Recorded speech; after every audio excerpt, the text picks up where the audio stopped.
રસોડી વિશે આપણે જાણ્યું, પણ મેં જોયું છે કે જ્યારે બી કોઈ બી દર્દીને ગાંઠ એવું નિદાન થાય તો એ દર્દી એક પ્રકારના ટેન્શન અને સ્ટ્રેસમાં આવી જતા હોય છે.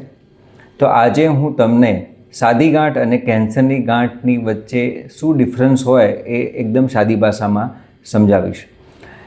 સાદી ગાંઠ હંમેશા ખૂબ જ ધીરે ધીરે સાઇઝમાં વધતી હોય છે.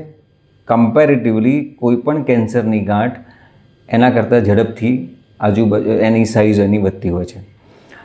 કોઈપણ પ્રકારની સાદી ગાંઠની આજુબાજુ એક બોર્ડર, એક કેપ્સ્યુલ હોય છે, જ્યારે કેન્સરના ગાંઠની આજુબાજુ આવી કોઈ પણ પ્રકારની બોર્ડર કે કેપ્સ્યુલ નથી હોતી. સાદી ગાંઠની આજુબાજુ કેપ્સ્યુલ અને બોર્ડર હોવાથી એ આજુબાજુના નોર્મલ ટિશ્યુ કે હેલ્ધી ટિશ્યુને ક્યારે પણ નુકસાન નથી કરતી. હા, પણ જો સાદી ગાંઠની સાઇઝ બહુ જ વધે તો એની પ્રેશર ઇફેક્ટ આજુબાજુના સ્ટ્રક્ચર પર આવી શકે છે.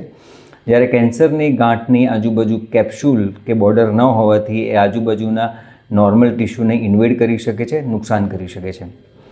સાદી ગાંઠ ક્યારે પણ કેપ્સ્યુલ કે બોર્ડર હોવાના કારણે એ બ્રીચ નથી કરી શકતી, એટલે શરીરના બીજા ભાગમાં એ ક્યારેય ફેલાતી નથી. જ્યારે કેન્સરની ગાંઠ શરીરમાં બ્લડ થ્રુ આખા શરીરમાં ગમે ત્યાં ફેલાઈ શકે છે. સો જ્યારે પણ તમને એવું લાગે કે ગાંઠ છે તો નજીકના કોઈ પણ સારા ડૉક્ટરને તમે બતાવી શકો છો. ટેન્શન લેવાની જરૂર નથી અને એના વિશેની જાણકારી મેળવો, સતર્ક રહો. Thank you very much.